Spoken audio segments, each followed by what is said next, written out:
이 영상은 항공교통본부로부터 예산 지원을 받아 제작됐습니다.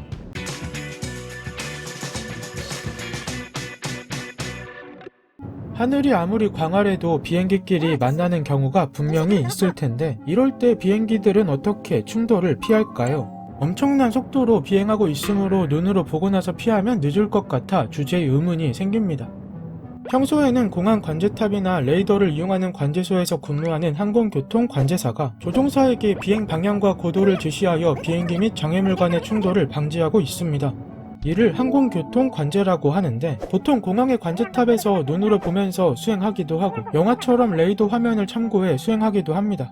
또한 항공 관제 시스템에는 관제사를 보조하기 위한 각종 충돌 경고 기능이 포함되어 있으므로 관제사의 결정에 도움을 주고 있습니다. 이렇게 관제사의 항공교통 관제에 따라 1차적으로 비행기 간의 충돌을 방지하고 있는데 극히 드물게 관제사와 조종사 간의 통신이 안 되는 상황이 생길 수 있고 소통 과정에서 문제가 생길 수도 있습니다. 이와 관련해 해외에서 비행기끼리 공중에서 충돌하는 사고가 발생한 적이 있었습니다. 그리고 이런 사고들을 반면교사 삼아서 지상의 항공관제 시스템에만 의존하는 것이 아니라 독립적으로 작동하는 공중충돌 경고 장치가 개발되었고 우리나라도 혹시 모를 사고에 대비해 1998년부터 항공법 시행규칙에 따라 장착을 의무화했습니다. 해당 장치는 안테나를 통해 자동 응답 장치를 장착한 비행기의 질문파를 발사하여 수신된 반송파를 통해 상대 비행기의 현재 위치와 고도, 대기속도 등의 정보를 알려줍니다. 이후 충돌 가능성이 있으면 회피 지시를 내리는데 방법은 한쪽은 올라가게 하고 한쪽은 내려가게 하여 고도의 변화를 주는 식입니다. 이 과정은 조종사와 관제사가 상황을 실시간으로 공유하면서 재차 확인하고 있고 혹시나 지시가 상충할 경우 공중충돌 경고 장치의 지시를 따르도록 규정하고 있습니다. 그런데 애초에 광활한 하늘에서 비행기끼리 만나는 일이 많을까요? 많은 사람이 잘 모르는 사실로 하늘에도 육지의 도로처럼 정해진 길이 있고 항공로를 통해서만 비행해야 합니다.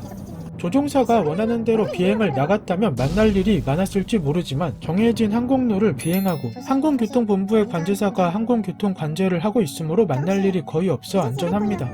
이해를 돕기 위해 비행 절차를 살펴보면 비행기는 지상 활주로에서 이륙해 목적지에 착륙하기까지 위와 같은 단계를 거칩니다.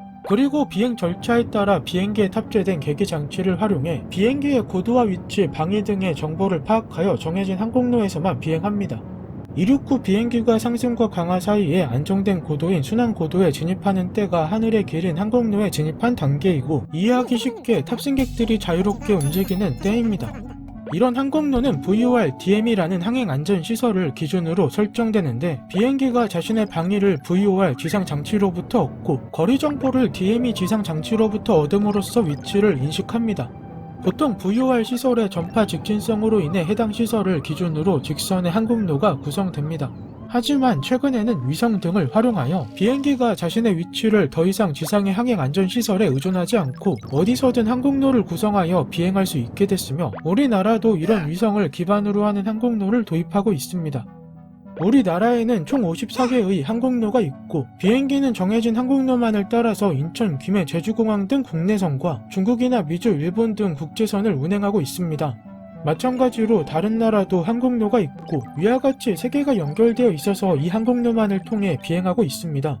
어쨌든 비행기가 항공로에서 비행하는 동안에는 항공교통본부에서 실시간으로 비행기들을 관제하고 2017년부터 공항, 항공로, 공역 제한 및 폐쇄 등에 대한 정보를 사용자들이 실시간 활용할 수 있도록 디지털화된 항공정보통합관리 시스템을 자체 개발하여 제공하는 중이기에 비행기끼리 충돌하는 사고는 걱정하지 않아도 됩니다. 그런데 이렇게 정해진 국내 항공로를 보면 김포에서 제주로 가는 항공노선은 출발지에서 목적지까지 일직선으로 가는데 대구에서 제주로 가는 항공노선은 창원 방향으로 비행한 뒤 남해를 거친 다음에 제주로 갑니다. 앞서 위성을 이용하여 항공로를 어디나 그을 수 있다고 했으면서 왜 항공로를 이렇게 우회해 놓은 걸까요? 지상의 토지는 논이나 밭, 대지, 도로 등 총 28개의 지목으로 구분되어 있습니다. 마찬가지로 하늘도 항공로 외의 사용 목적에 따라 공역을 구분해놨는데 국가안보와 중요시설 보호를 위한 비행금지구역, 항공사격, 대공사격 등으로부터 비행기를 보호하기 위한 비행제한구역, 군용 비행기의 작전과 훈련이 이루어지는 군작전구역 등의 통제공역이나 주의공역에서는 비행이 어렵거나 제한이 있습니다. 항공로는 항공교통본부가 만드는데 아무렇게나 만드는 것이 아니라 일부 공역들을 피해서 만듭니다. 이 과정에서 출발지에서 목적지까지 일직선으로 가지 않는 경로가 종종 생깁니다. 그렇다고 아예 비행이 불가한 건 아닙니다. 비행기는 목적지까지 최단 거리로 비행해야 유류와 탄소 배출 비행시간 등을 절감할 수 있습니다. 이를 위해 상황에 따라 항공교통본부가 국방부와 협의하여 항공로가 아닌 비행 제한 구역을 가로질러서 비행시키기도 합니다. 여기까지 비행기끼리 충돌하는 사고를 어떻게 피하는 것이고, 하늘에도 길과 영역이 있다는 정보를 알아봤습니다. 이륙하고 나면 구름과 파란 하늘만 볼 수 있어서 생각해본 적이 없었을 텐데 좋은 정보가 됐길 바랍니다. 궁금증이 해결되셨나요?